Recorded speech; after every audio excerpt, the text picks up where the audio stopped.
Hi, my name is Brittany Batson. I am the host of Single on Purpose. Welcome to my podcast. I'm super excited. This podcast is dedicated to all of my single girls, ladies, and women who are in their single season, whether you're newly single, you're fresh out of a breakup, you're thinking about going into the single season, or you've been single for years, or maybe you just got a divorce and you're newly single and you're a little bit older, or you're in a place you never thought you'd be, right? Single. Well, I want you to know something first and foremost, that the season of singleness is one that everyone should go through and live intentionally, because I believe it is the opportunity for you to come to know yourself, for you to find healing, and for you to truly discover and walk in your purpose if you have not already had the opportunity to do so. So it does not mean life is over. It does not mean that you need to hurry into a relationship. I truly believe that we all have and will be called to be single at some point in our lives, and I believe in maximizing it and having the opportunity to heal, learn, and grow into the best person that you can possibly be. So today we have some trending topics today that we're going to get into that I absolutely love talking about. So our very first one is why you don't need a man to be whole. Why you don't need a man to be whole? Well, let me tell you, for one, you don't need a man to be whole because it's so important to understand that you are already one whole person. And so many times we look for a significant other, we look for validation in someone, and we look for that person to make us happy, to make us feel good, to give us purpose, to give us direction, and to fill this emptiness in our lives. Well, the truth is, I will tell you personally that it doesn't work. And even if it does work, it doesn't last. It's so important to understand that a man will not make you whole because they are not supposed to. No person on this earth can make you whole. It's so important that you have a relationship with God and with yourself, and you take the time to get to know yourself and learn about your strengths and weaknesses and come to learn how God sees you and the love that God has for you. And I believe that really opens doors for you to truly see just how amazing you really are and just all God has for you to do on this earth. Now, none of us are perfect. We all need people. That's part of being human. But there is not one human on this earth that can truly, truly bring you joy all the time, fulfill you all the time, make you happy all the time, and give you whatever your heart desires all the time. And even if they did, it still wouldn't be enough. And the reason why is because we were not created to be that dependent on someone else. It's so important to have a healthy balance and to understand how to spend time with yourself, how to spend time with God, how to reset your spirit and your soul in a healthy way, and be able to give off those things that you desire. If you desire joy, you need to be joy. If you desire happiness, you need to exude happiness. If you desire to be in a healthy, healed, and whole relationship, you probably should pursue how to be healthy, whole, right? In a relationship with yourself and with God, and then you'll be able to offer that as a natural thing when you are in a relationship with someone else. So many times I thought for so many years that if I found the perfect person, if I found the perfect man, he will fulfill me and he will make me happy and he's gonna make me whole and it's gonna be great. But really, I'm putting so much on one person. I am putting an extreme amount of pressure on a person to fulfill and be something that they're not supposed to be. I believe that you should already do the work yourself. And what you do is you allow that pressure to be released and taken off of those friendships and those relationships. And you can authentically be yourself, but also it allows the other person to authentically be themselves. And there you will meet each other to be able to appreciate each other for who you are and what you bring to the table. Not so much as you have to, you're supposed to do this, I need you to do this, but it's really just having that person that compliments you, having the ability to be emotionally intelligent, having the ability to communicate what you need from someone, but also it be reasonable what you're asking and what you desire. Sometimes what we desire is too much. It's too much for someone to take on because they weren't meant to carry all of that, right? So we have to do our work.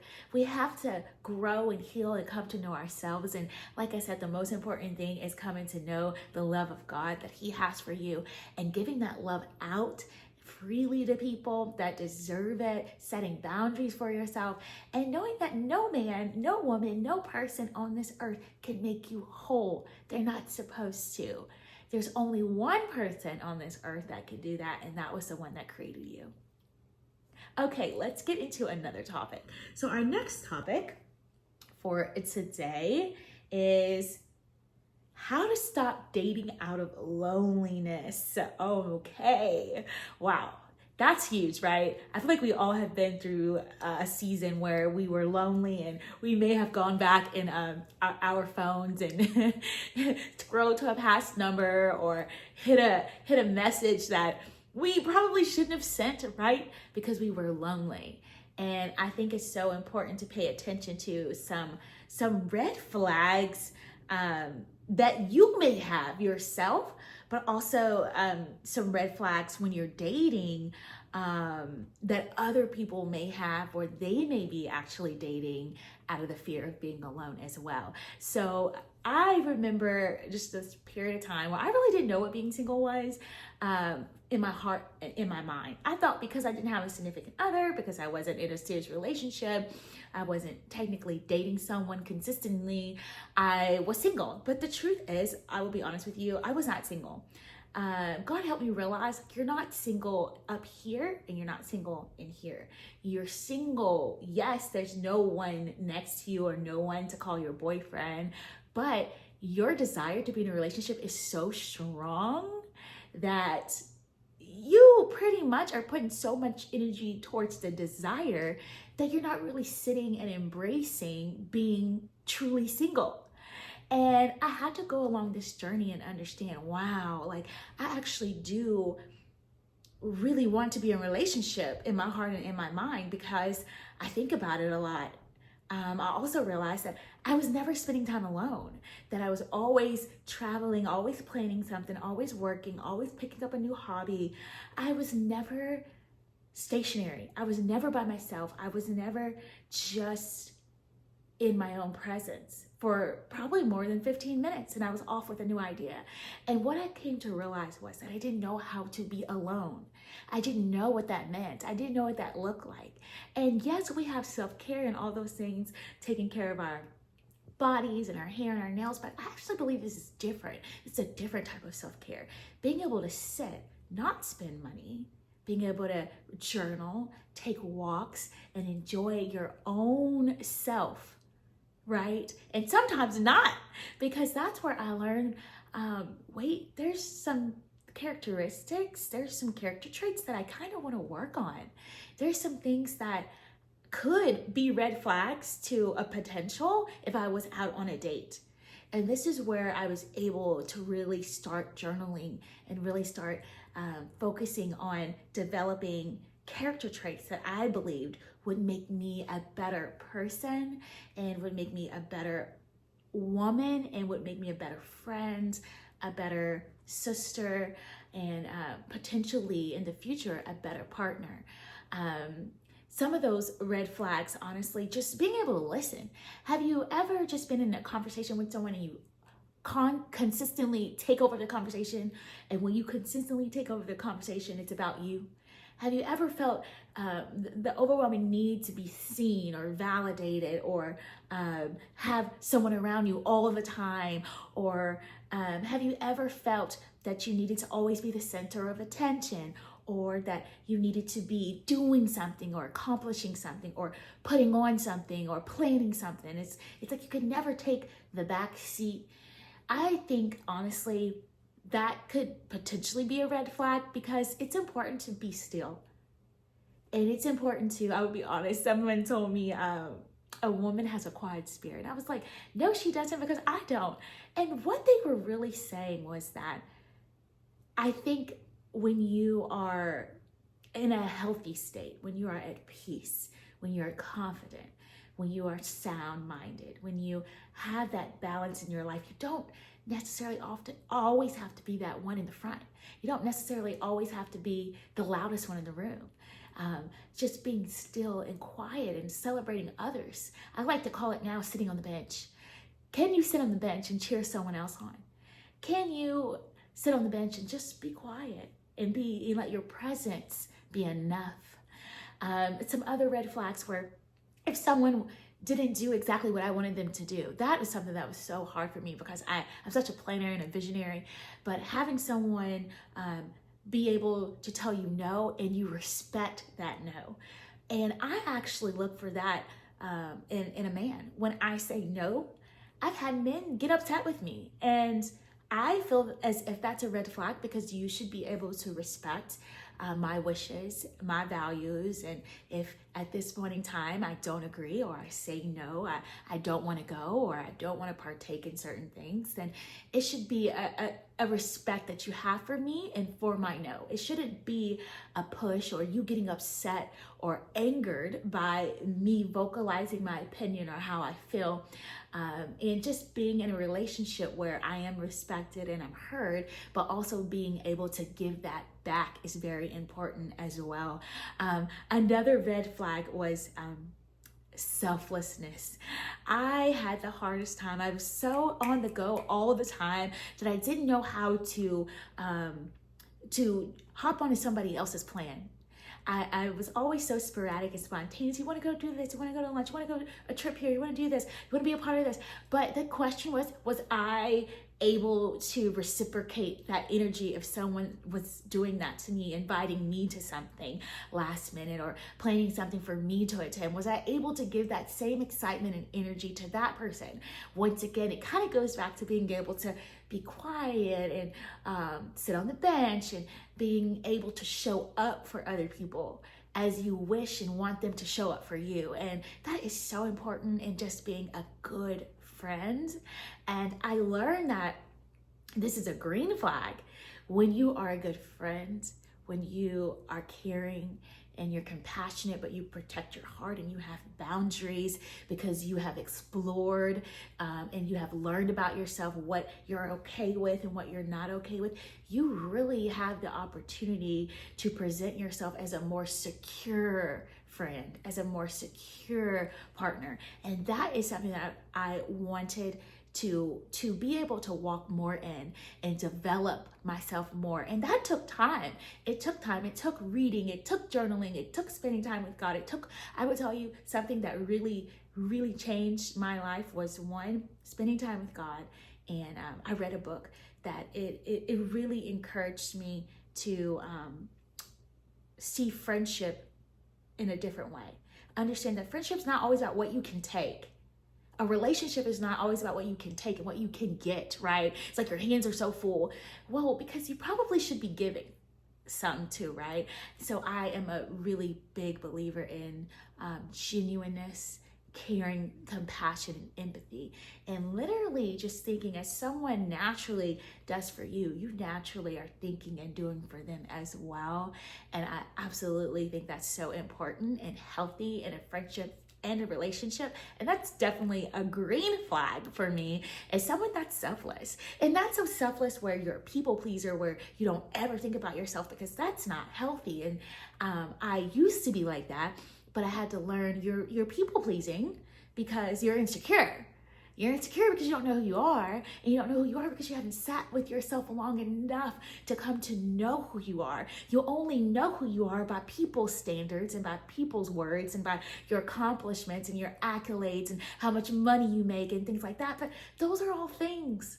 Those are all titles and labels. That's not who you are. You're not your paycheck. You're not someone else's opinion. You're not what you have accomplished or your failures. Those things are not you. Those things are just things, parts of your life, moments. But the question is, who are you? And when I was able to really sit with that, God was really able to open my eyes and take me on this beautiful journey to help me realize that I can only come to know who I am and love myself and answer that question if I spend time with him and come to know who he is and who he sees me as. And it's so important to spend time with the one that created you. It is crazy how we don't do that. We don't prioritize spending time with God sometimes, and it's crazy because he's the one that made us. So when we think about who we are, when we think about our purpose, the only way, in my opinion, to really tap into that, to truly walk into that, is to go to the one that created you, is to go to the one that put purpose in you himself. And that has been a life-changing journey for me, understanding my weaknesses, understanding my red flags, also recognizing my boundaries for other people's red flags and working on them, submitting them to God and saying, hey God, I'm not very good at listening. I'm not very good with rooting people on. I had to get really real with myself because the only way I could grow, the only way I could become better, the only way I could truly step into all of who God created me to be and live out my purpose in the healthiest way and be prepared for that was to heal, was to present my weaknesses to God, was to see those red flags, but know that those red flags don't have to stay red forever. All right, let's get into our next topic here. So our next topic is normalize saying no to low effort relationships. Oh,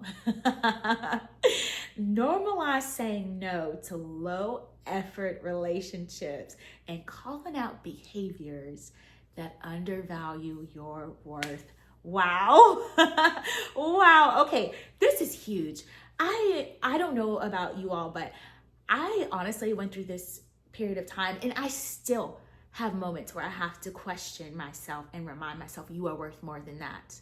And there's so many times where you're tempted just to have someone next to you, just to be going out, just to say, I wanted a date, just to post, or just to not feel lonely, right? Just to not feel lonely. But the truth is, part of being single, you will experience moments where you are lonely. That's part of being truly single. The question is, what do you do in those moments? And that is so important. And those sometimes are learned habits.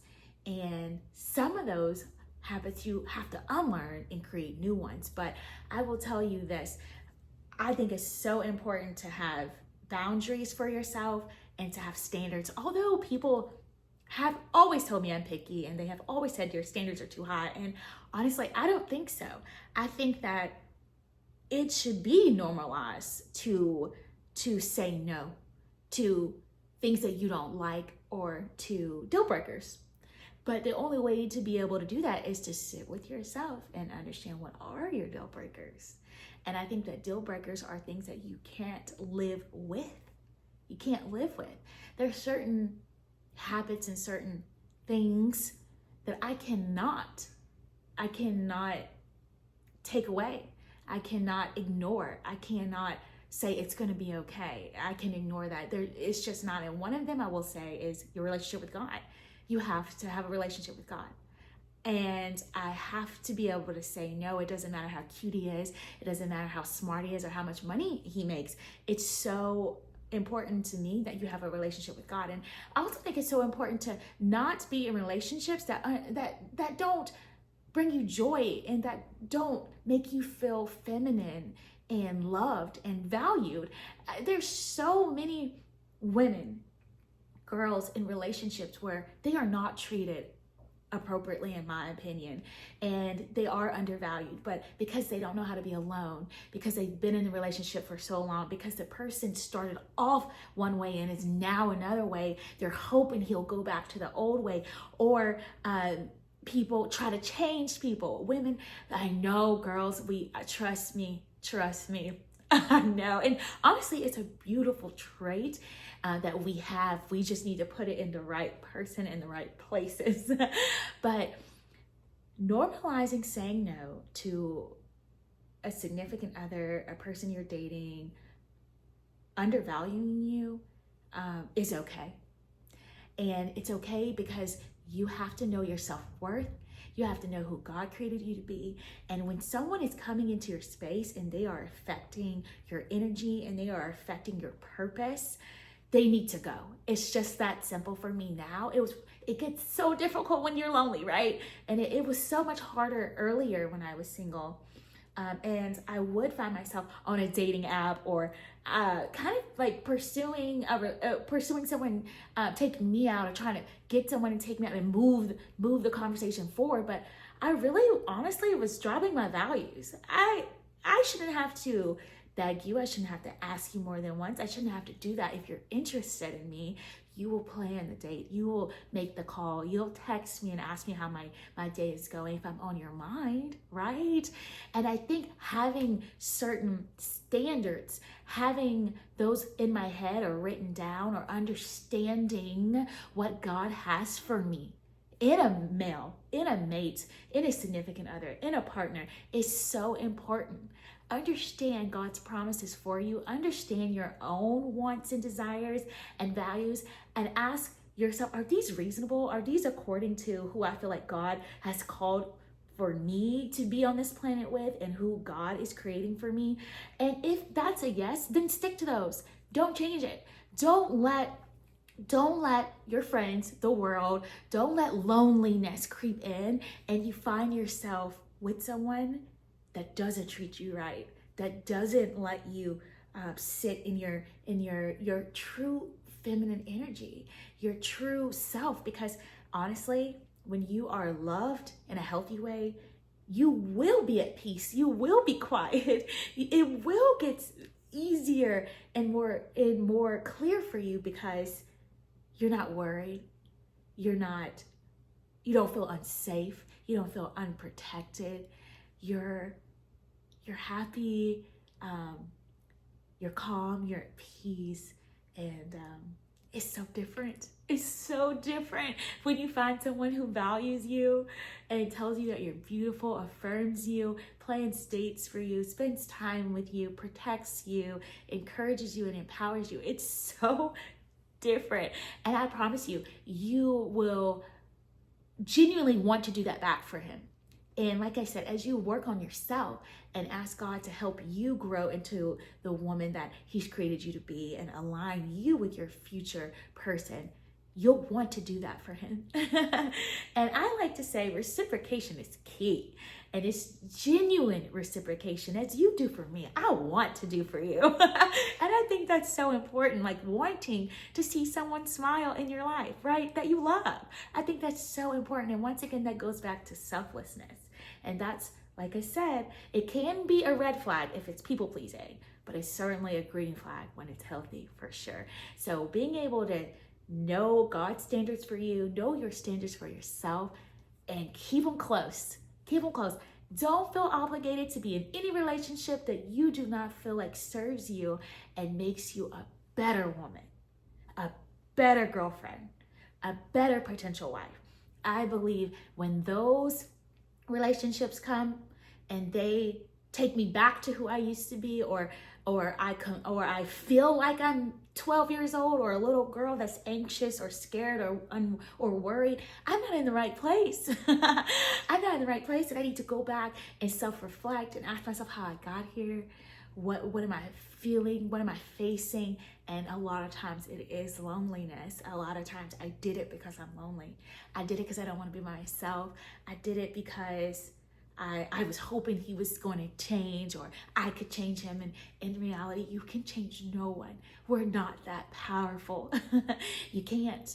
And what's important is we can change ourselves. We can grow ourselves and recognize, I got into this relationship because I was lonely. I got into this relationship because I was trying to change him and I was hoping for the better. But I realized that going forward in the future, this is not something that I want to do anymore. I have my values. I'm going to stick to it. I'm not going to pursue relationships where I feel not heard, not seen, where someone doesn't affirm me or plan dates. I'm not going to put myself in situations where I'm having to step into a more masculine role that I feel uncomfortable with, but I'm going to allow myself to sit in my feminine energy that God gave me. And that's honestly peace and quiet. And it doesn't it doesn't actually mean you're not talking quiet. Not that, that's what I used to think it meant, but not that kind of quiet. It actually means that your spirit is quiet. You're safe.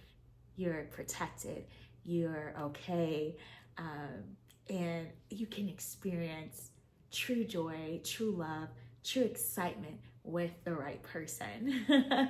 All right, let's get into our next topic today. So our next topic is, okay, this one I honestly wanted to talk about because it is very true. Healing isn't cute. The ugly side of it.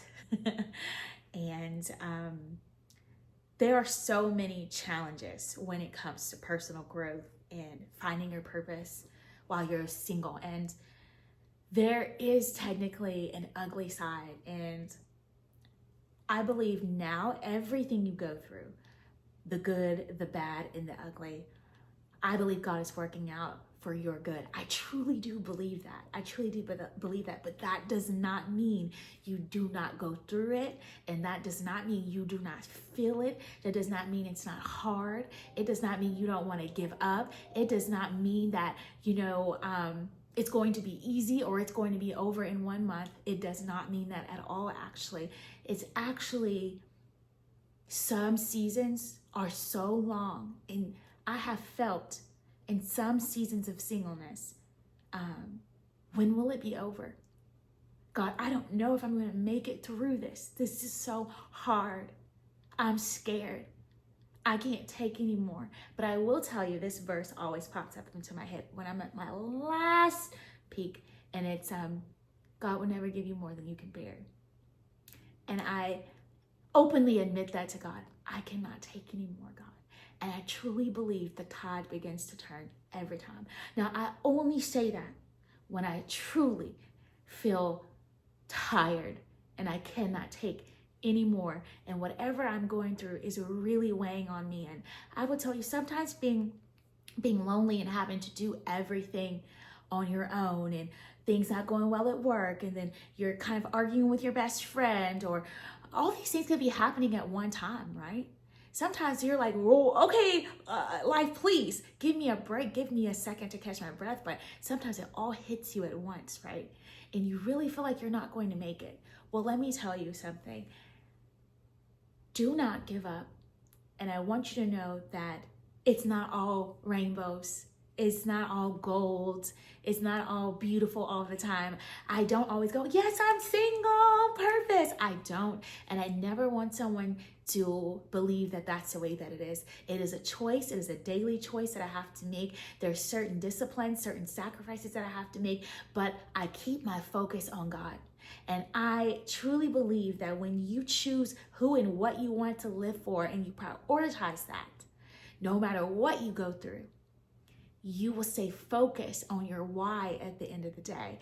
Putting your why on your vision board, putting your why on your wall, on the background of your phone, and stamping it right here on your heart is going to keep you going in those moments where you do not feel like you can do it anymore.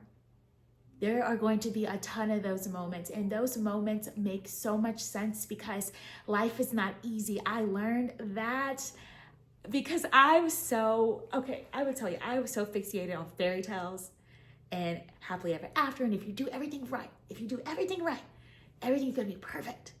And it's not true. You can do everything right, and it's not perfect because life isn't perfect.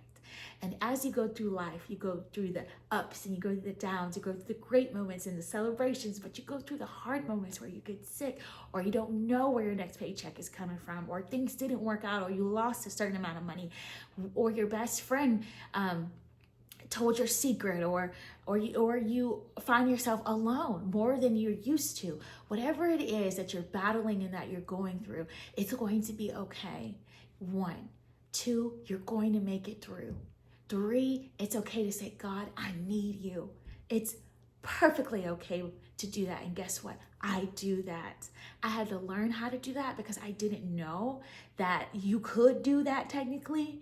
But when I submit whatever I have that I'm going through to God, and I say, God, this is hard. I need you.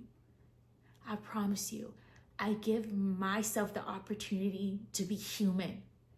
I release myself from being God, trying to be God in my life or someone else's life, and I go, come in and do what only you can do. And I'm telling you, God gives me strength. He renews my mind. He renews my joy. He puts me around the right people. He reminds me of his scripture in the Bible. I listen to Maverick City, shout out all day, every day. And that encourages my spirit and my soul so that I can keep going, because it's not always going to be easy, right? It's not. It is not always going to be easy. Being single is not perfect, but it's an opportunity. And what I've learned about everything that I go through, it's not about it being hard or easy. It's about seeing what God is doing in the midst of it. It's about the opportunity that he's given me. What is it that you need me to learn? What is it that you're trying to take me away from? Who is it that you don't want me to be around anymore? Or who is it that you need me to be around? Who is it that needs me that I'm too busy for, that they need me? You're calling me away from a few things because you need me to be here. What is it that you're trying to show me? And guess what? You can only see that. You can only come to know that if what? If you're quiet, still, and sometimes alone. It's in the stillness and in the quiet you can hear his voice, and you can feel where you are supposed to be, right? And journaling is a perfect opportunity when you're in those moments alone. Just write. Just play music and write. Set a timer, 5 to 10 minutes, and start to build that habit.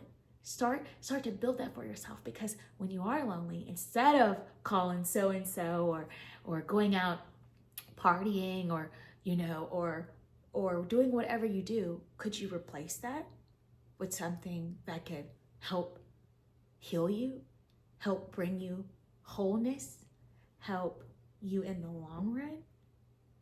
I think that journaling, I think that sitting with myself, talking to God, praying, taking walks, listening to music, praising God, reading the Bible,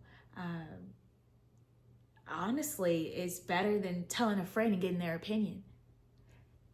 It's great to have friends and to get their opinion, but when I do that over these other things, my spirit is never settled, but for more than a day. I go back to the same feeling, because every time that something is wrong, or every time I need an answer or clarification, it's not necessarily for someone to come in. Sometimes it's for me to go to him. And I learned this and I heard this and it has stuck with me forever. When you're lonely, it's really God calling you to spend time with him. That's what it is. It's God saying, hey, come sit with me for a second. But of course, how could you not spend time with the one that created you? Renewing your mind and your spirit, right? It makes so much sense, and finding your center, your focus. It'll help you make better decisions, and it'll help you bring clarity to a lot of your situations that you find yourself in. Single on Purpose, I believe, is an amazing book that God inspired me to write. It is a true encounter of my singleness. It has not been perfect. It has been instrumental in me healing and coming to know the fullness of who God created me to be, not as broken Brittany, but walking in healed Brittany. And it has been a life-changing journey. And like I said, if you are newly single or you've been single for a really long time, I believe that this will encourage you and empower you. And the book is truly God-given. I am just a vessel, and I'm so honored to be able to share how God has used my singleness to help me navigate through it. And now I'm here to share it with you. So the book drops January 25th. I'm super excited to share that with you. I know that it will be empowering for all my single girls, to little bitties, to my teenagers, to my girls in college. That's where I made the biggest decision of my life at 18 years old. And I said, I was not jumping into another relationship if I was not healed and if I didn't truly know God. And it has made all the difference in my life. And I want to encourage you to grab the book and to go on this journey with God, with yourself, And I know it will inspire you and empower you to walk single on purpose.